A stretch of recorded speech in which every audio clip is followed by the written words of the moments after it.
The following is a presentation of the Belly Up Sports Media Network. Here's what's cooking on today's Sports Toe Football Show: NFL coaching news, playoff picks, and the college football champion. That's what's cooking on today's Sports Toe Football Show.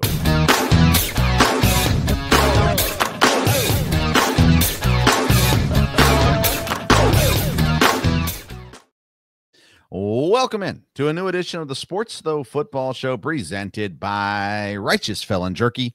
Join the flavor revolution at righteousfelon.com. Use the code STOVE15 to get 15% off your purchase. Hello, friends. I'm Vince Stover, joined as I am every week by my dad, Dale Stover. Dad, how you doing?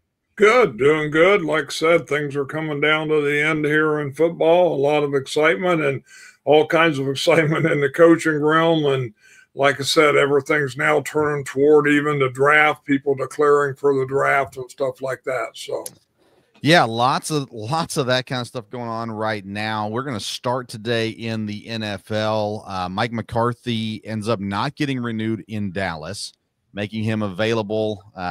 Sounds like New Orleans and Chicago are the most likely landing spots for him. I did see today someone said that looked like Vegas was moving forward with Ben Johnson, which can't be official until Detroit is eliminated. So, we'll kind of see how that shakes out a little bit. And then there's still several jobs open and kind of waiting for some of these chips to fall, I believe, as well. Bears have brought in some really weird, candidates, in my opinion, but is what it is. I find it interesting, Dad, that Micah Parsons, he says losing McCarthy is a pretty big deal there in Dallas. And I feel like this is kind of similar to a conversation I had with some Vikings fans on the social media where I said, hey, the Vikings are going to miss Sam Darnold next year when they're an 8-win team with J.J. McCarthy. And they didn't appreciate that. They said they wanted the future and, they didn't want Sam Darnold back. And I was just trying to make my point of, hey, if you can win 13 games, like, you got to remember what it was like to not win 13 games. And yes, they went out in a very ugly way in the postseason. The last 2 games of the year for Minnesota were not pretty, but I mean, my goodness, 13 wins is a big deal. And to say, yeah, we're okay with going with the unknown when we have a quarterback who just won 13 games for us, I think is crazy. And McCarthy's kind of that for the Cowboys. The Cowboys have been until this season, especially, but again, they were playing with a quarterback that shouldn't have been playing due to injury, and that's not McCarthy's fault that they didn't have a proper backup. And so you look at this and you go, okay, McCarthy was successful. He was 10 wins, 11 wins, 12 wins, and Dallas, and now he's gone. What's going to happen? Who are they going to replace him with? I've been saying for months that Dion would be the next Cowboys coach. We see there's guys like Kellen Moore and Jason Witten, who are former Cowboys players. Okay, but are they going to do what McCarthy did? Are they going to do better than McCarthy? I mean, obviously, if they win 9 games, make the playoffs, and win playoffs, then everybody will be happy. But McCarthy was a consistent winner in Dallas. Listen, I'm not the biggest Mike McCarthy guy. I felt like he should have left 3 years earlier than he did in Green Bay. I think he's a fine coach, but I don't think he's the best coach. I don't think he's a top 5 coach. I'm not sure that I'd even make him a top 10 coach, honestly, at this point in time. But the Cowboys, the grass isn't always greener on the other side, is what I guess I'm trying to say. What are your thoughts on McCarthy and Dallas choosing to go a different direction? Well, it was interesting what Parsons said. I mean, I think, again, if you know Mike McCarthy, of course, we did in Green Bay, I think he did identify with his players. I think he had set up a system, that in so many ways, players, believed in. And like you said, you look at their record, 12-5 there for a couple of years. And then this year he didn't have a quarterback. Making that move, like I said, who are they going to get? And, what kind of continuity are they going to be able to keep there? So, we will see. It looked to me like they were going to keep him, and it looked like maybe that made some sense. But So it'll be interesting to see where he lands. I think he probably will coach somewhere next year, and we'll see. And it'll be interesting to see what the Cowboys, with things would, if they do go the route with Dion. To me, him and Jerry Jones, that just, that can't last very long. And, we will see. And, if they pick up somebody else, Witten's a great guy, no doubt about it. But, does he have enough coaching experience, to handle that? And, Jerry Jones likes to run things, so makes it tough on a coach anyhow. So, we'll see what happens with Dallas, but I think they're definitely looking like there could be a drop off there in the next couple of years for a while. And it'd be interesting to see these other coaching openings to see. I did hear the same thing about Las Vegas, because Brady apparently is very involved, and he really got involved in getting, Johnson to consider that and things there. And, he'll be a great coach wherever he goes, and Vegas might not be a bad spot there, for him. We talked about Jacksonville being a good spot too. But once he gets set, seeing where McCarthy lands, then, like I said, we looked at it last week at length, a lot of these new young coaches, who's going to get hired, and be interesting to see from there. So there's a lot of things to go back to on this one. So let me ask you this. If Mike McCarthy gets hired by the Bears, as a Packer fan, does that worry you? Or do you go, yeah, no big deal? No, it doesn't worry me about the Bears, because, again, you've got their GM and you've got a situation that's just not, good there. I would hate to see that, because, again, McCarthy, somebody from the Packers going to the Bears, there's nothing right about that at all. But when has it worked out? Huh? When has it worked out for a former Packer to go to the Bears? No, it hasn't. It has never worked out for a former Packer to go to the Bears. We've seen it several times. We've seen offensive linemen go. We've seen wide receivers go. We've seen assistant coaches go. It's never worked. Now, Minnesota, different story. Even Green Bay or Detroit, a different story. Packers have gone there and succeeded, but Packers have not gone to Chicago and had success. And Mike McCarthy, as good of a coach as he was in Green Bay, and I think he's still a good coach, but I would have no problem with the Bears hiring in the sense that it would not concern me that the Bears were going to overtake the NFC North if Mike McCarthy is the coach. And for the record, no matter who the coach is, I'm not that concerned about Chicago. Anyhow, Dallas, I put it out there. I'm not the only one. But again, I've been talking about Dion to Dallas for quite some time now. The deal is if Dion is hired in Dallas, Dallas is going to do everything in their power to get Shedeur Sanders in Dallas. And so, Dion, they've already said Shedeur is not allowed to play for the Jets. Shedeur is not allowed to play for the Browns. And for me, if I'm any team, I go, I don't want him. If that's the kind of attitude, I don't want him. That being said, they could trade Dak Prescott. They can move up to the number 1 pick. They can move up to the number 2 pick, whatever it's going to be, and trade Dak Prescott and bring in Shedeur Sanders, and it would be an absolute carnival if Deion Sanders goes to Dallas. That being said, you said you don't think it would work. I think it would work perfectly. I think they're a great fit. I think Dion is all show. I think that Jerry Jones is big on the show as well, and I think they would work together and make it quite entertaining at the very least. But I do not see a scenario where Deion Sanders is a head coach of an NFL team and his son is not their quarterback. And I do not see a scenario where the rest of the locker room can respect that. So I'll be interested to see kind of how that shakes down. And we'll talk more about that as we get closer to the draft. And, maybe it doesn't happen. Maybe they go with Kellen Moore. Maybe they go with Jason Witten. Maybe they go with somebody else. But like I said, I've been saying it for a while now. A a long while that Deion Sanders should be the next coach of the Dallas Cowboys. Las Vegas, you talk about Tom Brady's involvement. Listen, Tom Brady's not the quarterback. And so for Ben Johnson to go there, there has to be a plan in place that they're going to go out and get a Kirk Cousins or a Justin Fields or some sort of quarterback that Ben Johnson is comfortable with. And hear me out.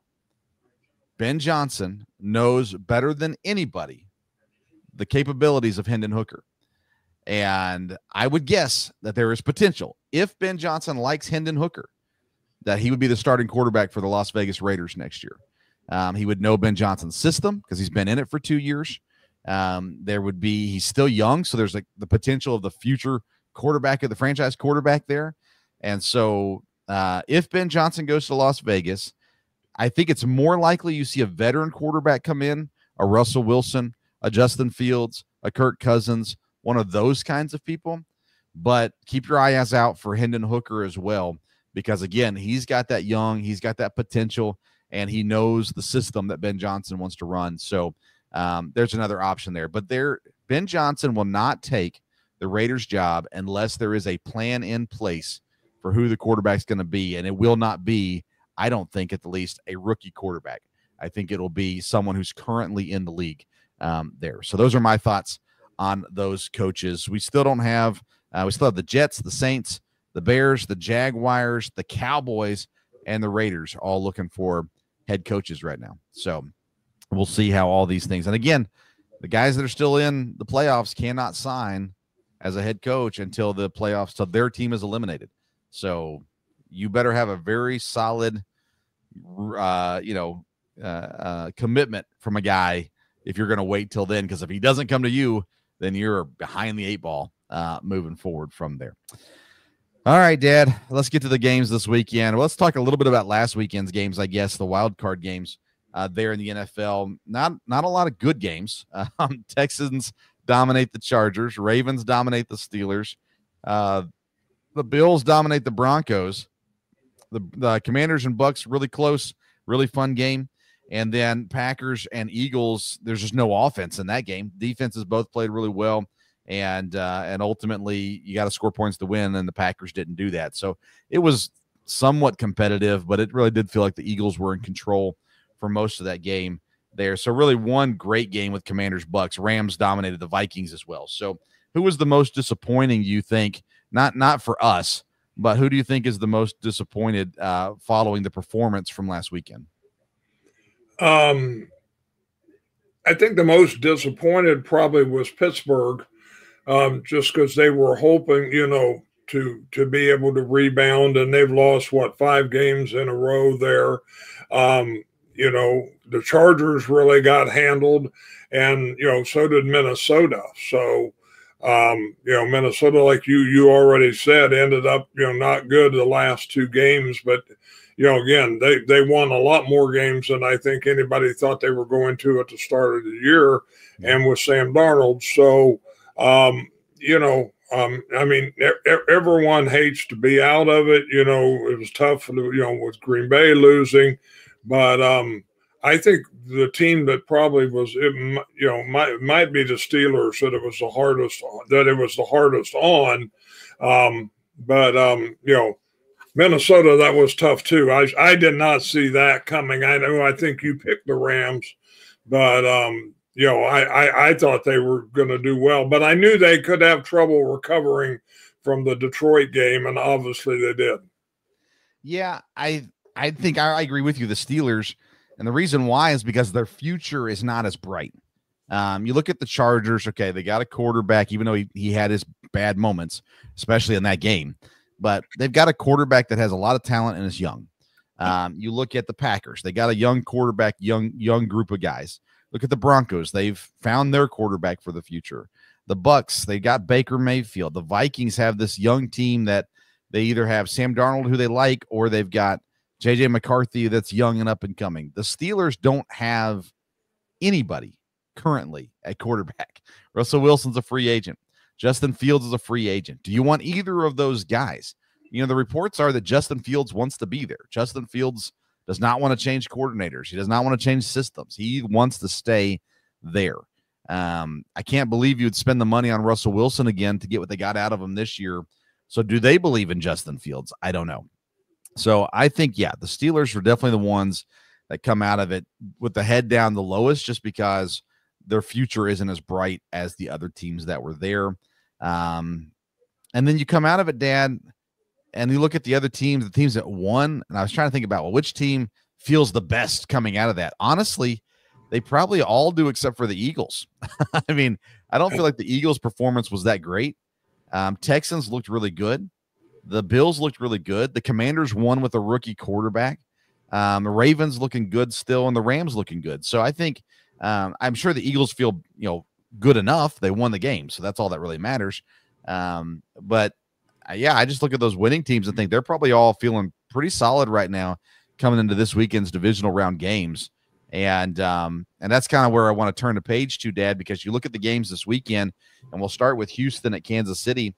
Houston went through this season and really underachieved. Even though they won the division, they just did not play as well as they did last year. Well, they come out this last weekend and play really well. Now you've got Kansas City, who, you look at that bye week and you say, how beneficial is it?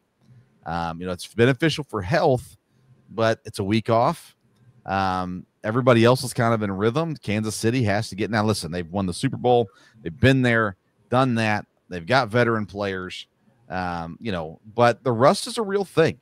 And you have that potential to come off this bye week and start slow. And sometimes a slow start causes you to lose a game. And I still think the Chiefs are 8.5-point favorites, and they would be my favorite too to win this game. But I think the Texans are coming in with a little bit more confidence than they came into the last round.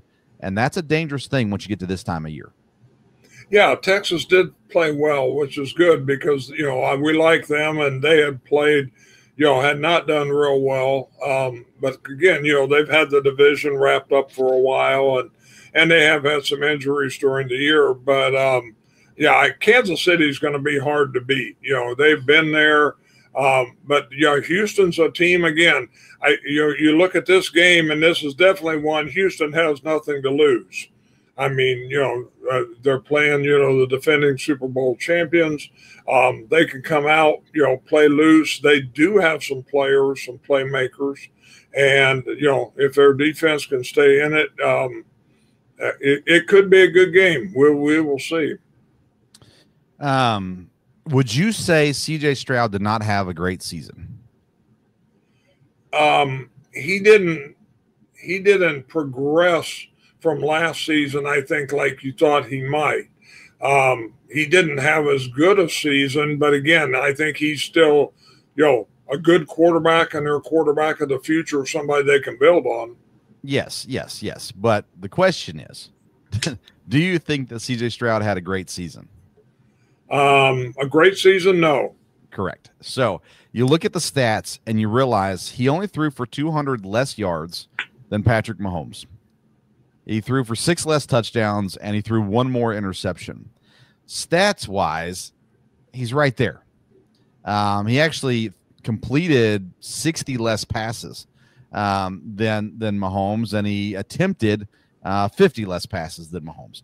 So stats wise, he's actually pretty even with Patrick Mahomes this season, because Patrick Mahomes didn't have a great season either. Now, right. Again, it's a whole new season now. The regular season doesn't matter once you get to the playoffs. It's all about how you perform in these games. And you're not going to outcoach Andy Reid, but that's how the Texans win. The Texans win if they outcoach Andy Reid. And I don't think they're going to be able to do that. I think Andy Reid's the best coach in the NFL.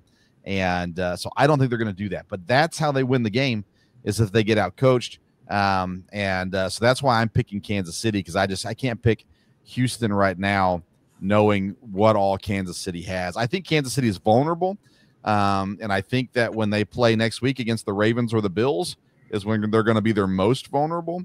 But maybe they're not, I know they're veterans and they've done that, but maybe they overlook Houston a little bit, and Houston could come in and shock the world. But I'm picking Kansas City in this game, and you're doing the same, correct? Right. All right. The other game Saturday night is the Detroit Lions hosting the Washington Commanders. Same thing, Dad. I don't trust the Lions. I know they're good. I'm not saying they're not good, Dan Campbell's been a good coach. The coordinators are great coordinators. Jared Goff is, again, I don't get excited about Jared Goff, but they've won 15 games this season. They have a good offense. They've got it. They've played well on defense. The Commanders come in, tight game last week, young quarterback. Do they have all the pieces in place? I'm not sure, but they're a 12-win team. And Detroit comes in as a 9.5-point favorite at home, but I'm telling you, these guys that get the buys, you just got to be careful coming off this buy. And can you get things going the way you need to? The Lions, if they play the way they've played all season, obviously they'll win this game. But Dad, Washington is a dangerous team. My fear for Washington is their lack of real playoff experience. And so that's why I'm picking Detroit. But I think this one's a sneaky game. Both of these games, really, for these bye teams, I think it's a sneaky game for both of them. And don't sleep on the visiting teams on Saturday. But, Dad, I'm going to pick Detroit in this game. Yeah, this is, a little bit of a hard one to pick. A few weeks ago, to me, I thought Detroit definitely wasn't going to get this far because of all the injuries they had. Of course, they picked up some players, and they've continued to play well. They've got an outstanding running back. They've got good wide receivers. Yeah. I'm not necessarily a big Jared Goff fan, but he's played extremely well. They have probably the best offensive line, in the NFL. And, their defense has played well. Now, Washington, like you said, they're not nearly playoff experience at all, but they'll play loose, and they've got a quarterback, that seems to have no fear. And they've got a wide receiver that's scary, as they say. And, he makes some amazing catches. So, Washington's not going to go in and lay down. Playing in Detroit, the question is, will Detroit look past this? Again, I think a lot of fans, a lot of things, hey, we're finally going to make it to the Super Bowl. This is going to be our year. Well, you don't want to look past Washington. That's for sure. So, for the fun of it, and being that I'm a Packer fan, I'll pick Washington because it'd be great to watch Detroit go down here, before they kind of break apart with their coordinators leaving and stuff anyhow this year. But Detroit's been good, so I won't be shocked if they continue to roll. But I'll pick Washington for the fun of it. All right. If I was a game lead man, and I'm not, on these Saturday games, I'd go with the underdogs. 9.5 points. I think the Commanders will be closer than that. 8.5 for Houston. I think that's going to be a game personally. So take it or leave it. Sunday, 2 games Sunday, 3 o'clock kickoff on NBC is the Philadelphia Eagles hosting the Rams. Dad, I've not been on the Rams at all this year. I haven't been on anybody in the West at all this year. Man, the Eagles, they're just not together, in my opinion. And are they the better team? Yes. They're favorited by 6.5 points here. I don't know that I can pick the Rams just because I don't think they're the better team. But the Eagles are as vulnerable of a team as anybody in the playoffs right now. And that concerns me. So I'm going to pick the Eagles just because I think they're the better team. But, man, I really think the Rams are playing better than the Eagles right now. Yeah, the trouble with the Rams is they've really been up and down, in different weeks, even though they, of course, really surprised me in the Minnesota game.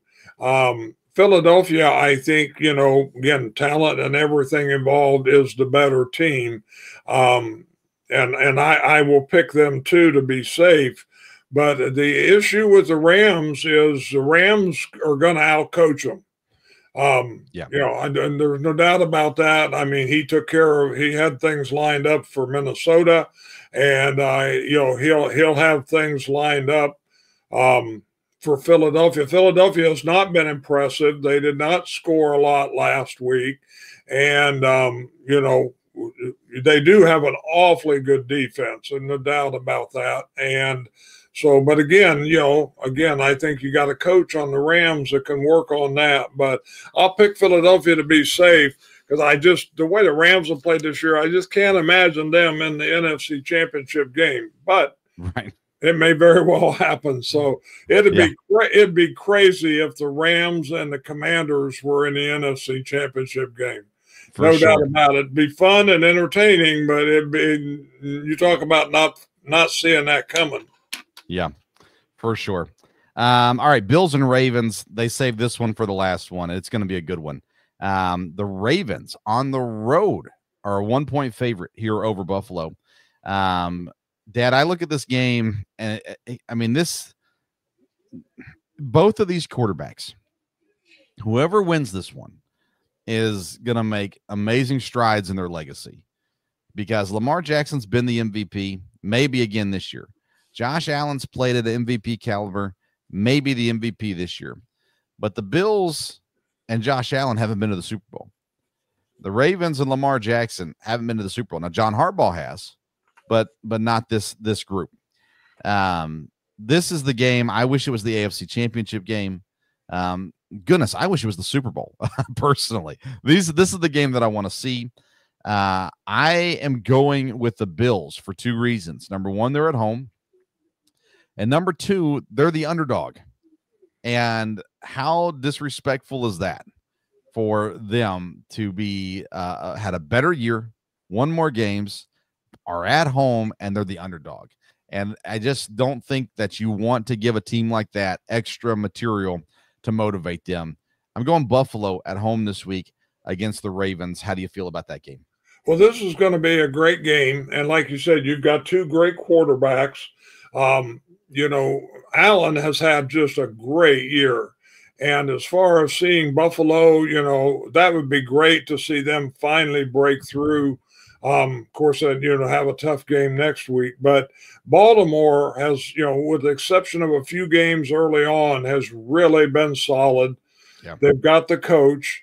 And I'm going to pick Baltimore for 2 words: Derrick Henry.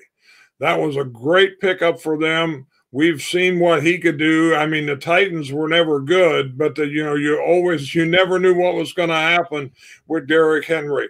And you've got a weapon there. You've got a quarterback that can do it. You've got other weapons. You've got a couple tight ends. But Derrick Henry's been a difference all the way along. If Baltimore drives down the field and they get in close, you know what's going to happen, and you really can't stop it. And so, I'd be all for Buffalo. I really like both teams. Like you said, I wish this was at least the AFC Championship game. This would be fun because I'd like to see either one of these in the Super Bowl. But I'm going to pick Baltimore for that reason. But like you said, Buffalo is at home, but Baltimore's been able to. I think they can definitely play on the road. They know how to be ready. Yeah, 16 degrees is what they're calling for right now. And Henry was just shy of 2,000 yards this year. Has been great.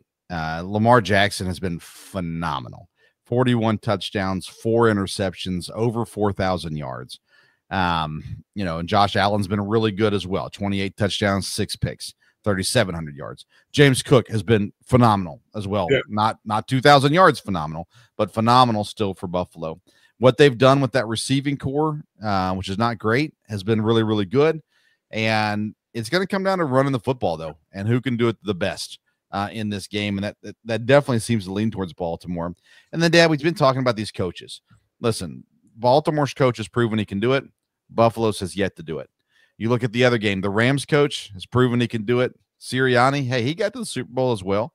But who do you like better? McVay. Detroit and Washington, I think, are very evenly, coaching-wise, very evenly matched up.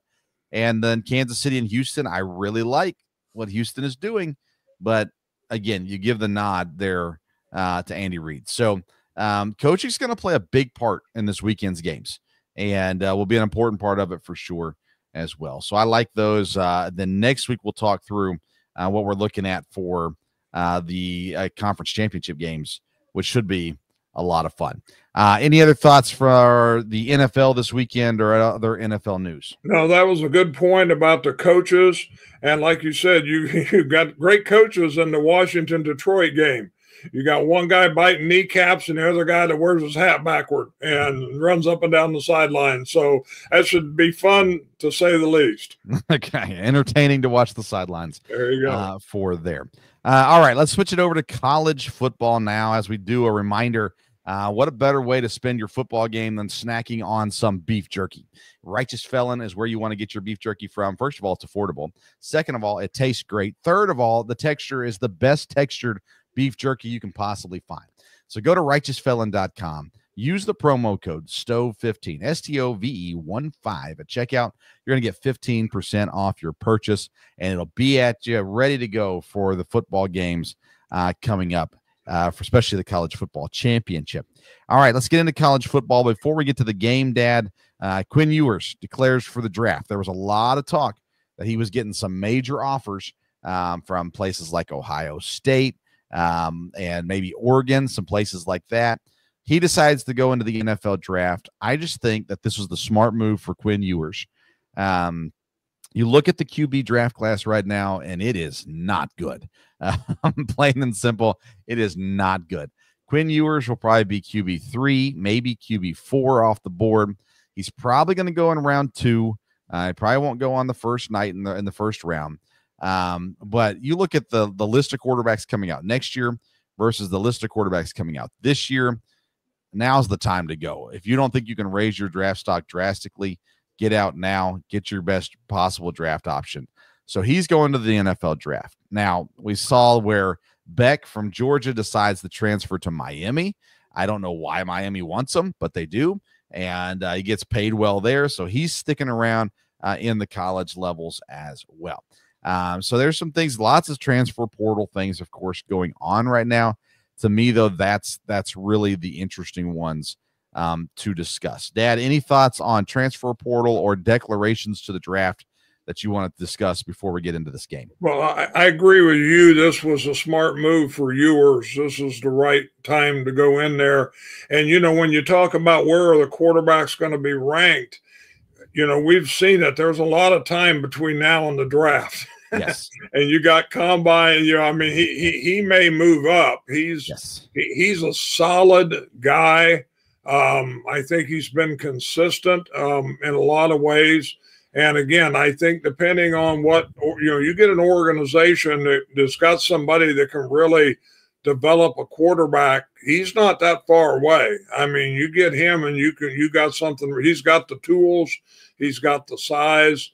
And you're right, this is a year for him to come out. So I think much better decision than going somewhere else in the portal, no doubt about it. And I think that was wise, and we'll see. Some of the others. Is the Penn State quarterback, is he going to stay in college? Yeah. And him and the two running backs both move back to Penn State, staying at Penn State for next season. Wow. Yeah, so we will see. As we'll get into the draft here before long, and it's going to be very interesting because there are some really good players that can really make an impact quickly. We've seen rookies lately in the last 2, 3, 4 years make real quick impacts, and you're going to have that this year with defensive players, offensive players. They've kind of de-emphasized the running back, and you got a great running back coming out here, and the last couple great running backs are making a difference on their team now. No doubt about it. So, it's going to be fun looking at the draft, talking about that. And we'll see, other people declaring and that as time goes on here. Yeah. 3 quarterbacks that have the potential to drastically improve their draft stock over this combine and pro day workouts and things like that. Quinn Ewers, Jalen Milroe, and Jackson Dart. Those 3 guys are the ones you got to watch for as risers over the next several weeks.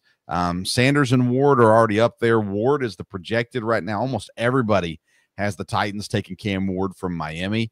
We'll give some time before we commit our pick there. But yeah, those three quarterbacks you got to watch out for because they're going to have an opportunity to jump up the board here in the coming weeks.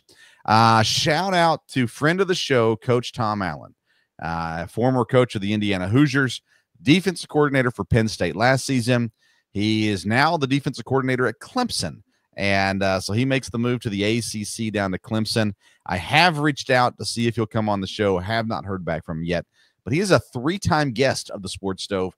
And that's all when he was at Indiana. So we'll see if we can get him back on the show to talk about this move to Clemson. But shout out to Coach Tom Allen. Congrats to you, my friend, on that move down to Clemson as well. It seems like he fits better with Dabo Swinney than he does James Franklin. But he did a great job at Penn State this season as well, for what it's worth. Okay, let's get into the game, Dad. Monday, January the 20th. There's a lot going on Monday, Dad. It's Martin Luther King Day. It is the inauguration, and it's the college football championship. And so you sit here and look at this game, Notre Dame and Ohio State. The number 7 seed and the number 8 seed. Again, seeds don't matter once you get to the playoffs.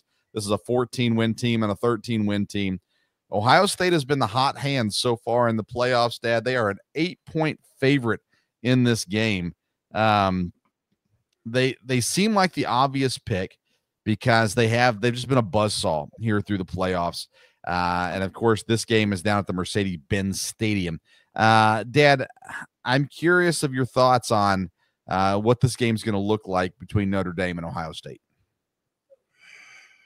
Yeah, it's like I said, Ohio State, has been the hot team. Again, I think the way the playoff schedule has worked, it's good. There's not as long a break between the last time they played and where they're at now. Notre Dame been just a super surprise to me, losing that one to Northern Illinois. Then they've come on. But again, everybody's said, when you look at their schedule during the year, there are some questions, but boy, they've gotten hot in the playoffs and they can be explosive. There's no doubt about it. But Ohio State just, to me, their defense, is good. They've got the running back, they've got the wide receivers.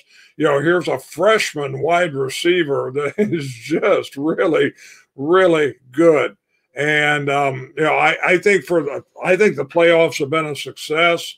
I don't know that they could have drawn up who they'd wanted in the championship, maybe much better than this. I guess maybe if their first or second place teams would have been from there, but the seeds. But I mean, you talk about football tradition. Notre Dame. I mean, that goes all the way back to Newt Rockne, and they start talking about all the championships they've won. And of course, Ohio State, has been, in the playoff era, hasn't won as many, but they have won. But again, just a lot of tradition up here. Of course, where I'm at in Ohio, these two teams, because you got Notre Dame fans everywhere up here, and of course, Ohio State. Everybody you see walking down the street and at the store's got something to Ohio State on wearing. And they're kind of that way all year, but that's definitely the way it is now. So I think this could be a good football game. I'm interested to see what you think about the 8 points. That may sound like a little bit much to me. I think Ohio State will win the game, and, they could get rolling. But, Notre Dame's played awful well lately, so we'll see how it goes. But I definitely think Ohio State, will win this one. So I go back and I look at the road to get here. Notre Dame's schedule throughout the year wasn't hard. Their playoff schedule was one of the easier ones, right? Their path. They get Indiana. Indiana's a good team. I respect Indiana's team. But of all those first round teams, maybe an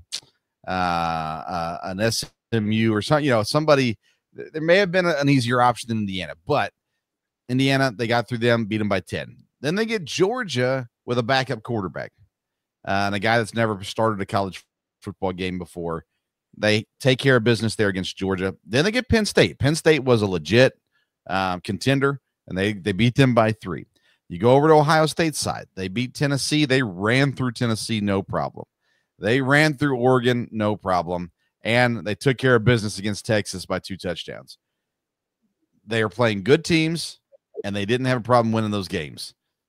Notre Dame was playing goodish teams and took care of business, and then they beat Penn State by 3. It's setting up to say that Ohio State should win. 8 points is, it's a lot when you're going against a one-loss team like Notre Dame to say that, it's going to be an 8-point, but I find it so difficult to figure out, and that's why I'm glad I don't gamble in this situation. Notre Dame they've scored more points per game than Ohio State this season, but they've also had an easier schedule than Ohio State this season. So I'm going to say Ohio State. I'm going to say, championship game. It could be a field goal game. It could be a touchdown game. It could be a 10-point game. It could be a 20-point game. You never know the way Ohio State's been playing, Dad. Gracious. I don't know. I didn't really watch Notre Dame much this year, and their schedule was so bad. So I would probably say if I was a gambling man, I'd take Ohio State and the 8 points. But I'd probably just play the money line actually and not take the 8 points just to be safe on it. But Dad, I hope it's a good game. I hope that it's a close game. I hope that it comes down to a final field goal. Like that's what I'm hoping for in the game. And at the end of the day, I don't dislike either of these programs. And so, I said at the beginning of the year that Ohio State was the best team, and I didn't feel that way through most of the season. So I'm glad that they're doing well now. But I thought it was going to be Ohio State and Texas back before the season started. And I didn't think Notre Dame would be a one-loss team. So they've outperformed what I thought they would be. I don't know what to say about the point spread, but I would say I will pick Ohio State also. I think that they're just right now playing the best football. Gotcha. Yeah. Like I said, I hope it's a good game. And like I said, there'll be some tweaks in the playoffs next year, but to me, the playoffs have been a good thing. And I think it's gone, it's been exciting. Yeah. Well, again, I don't know enough about both of these teams to do more than just give an opinion. But this weekend I'll be hosting the Belly Up Sports College Football Championship Super Show, and I'll be bringing guests on to talk through the College Football Championship, and we'll get all kinds of different perspectives on it. And looking forward to working with some of my cohorts over here at Belly Up Sports. And so be ready to check that out this weekend as well on Belly Up Sports YouTube channel, as well as their social media pages. And you can always find great coverage on College Football Championship, the NFL, and other things at bellyupsports.com. All right, Dad, anything else that you want to discuss before we wrap up the show this week? No, like I said, we've, the big games coming up here, both in the NFL and in college. And, like I said, we've got things, coaching news probably will start breaking here, I would think fairly quick before next week, but we'll see. Some of it will. It depends on how the games go this week. Because, again, until the Lions lose, Glenn and Ben Johnson can't officially take a job. So a lot of it depends on how the games go this weekend. You got guys from Kansas City. Nagy's looking at jobs. There's some guys that are tied up right now. So we'll see how that all shakes out for sure. As far as next week's show, I have no idea when we're going to do it. I'll be out of town starting next Wednesday. So we'll discuss that off the air. But we will have a show at some point next week, and we'll let you know when that's going to be. And looking forward, Dad, to discussing how the playoffs go this weekend and how the College Football Championship shakes out on Monday as well. Follow us on social media at Sports Stove on Twitter and Instagram. Again, check out righteousfelon.com. Find your new favorite flavor of beef jerky and use the promo code STOVE15 to get 15% off your purchase. Thank you for tuning in to this edition of the Sports Stove Football Show. Until next time, we'll see you around the Sports Stove.